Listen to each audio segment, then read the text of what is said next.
সামান্য পেঁপে গাছ ভাঙাকে কেন্দ্র করে ধুন্ধুমার কাণ্ড ঘটে গেল খোয়াইয়ের বনকর এলাকায়। অভিযোগ, প্রতিবেশীর দ্বারা পেঁপে গাছ ভেঙে ফেলার অভিযোগকে পুঁজি করে দুই যুবককে 6 জন মিলে বেধম প্রহার করে। এতে গুরুতর আহত হয় দুই যুবক। আহত দুই যুবক বর্তমানে জেবিপি হাসপাতালে চিকিৎসাধীন। সংবাদ মাধ্যমে মুখোমুখি হয়ে আহতদের পরিবারের লোকজন জানান, পেঁপে গাছ কেটে ফেলার বিষয়কে কেন্দ্র করে পাশের বাড়ির পুরুষ মহিলা মিলে তপন ও স্বপন শীল নামে দুই ভাইকে বেধড়ক মারধর করে, এমনকি প্রাণে মারার জন্য উদ্যত হয় অভিযুক্তরা। শাবল দিয়ে তাদের মাথায় আঘাত হানা হয়, যার কারণে খোয়াই হাসপাতাল থেকে তাদের রেফার করা হয় জেবিপি হাসপাতালে। ঘটনার বিষয় জানিয়ে থানায় অভিযোগ জানানো হয় বলেও জানানো হয়।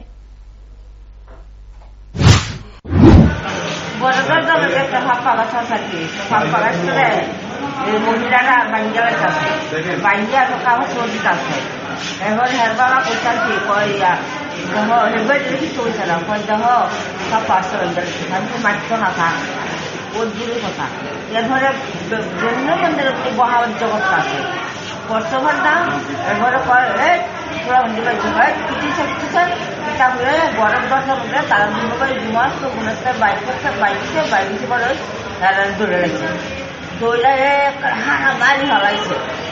যারা মারধর করছে তারা কি আপনারা পাশের বাড়ি?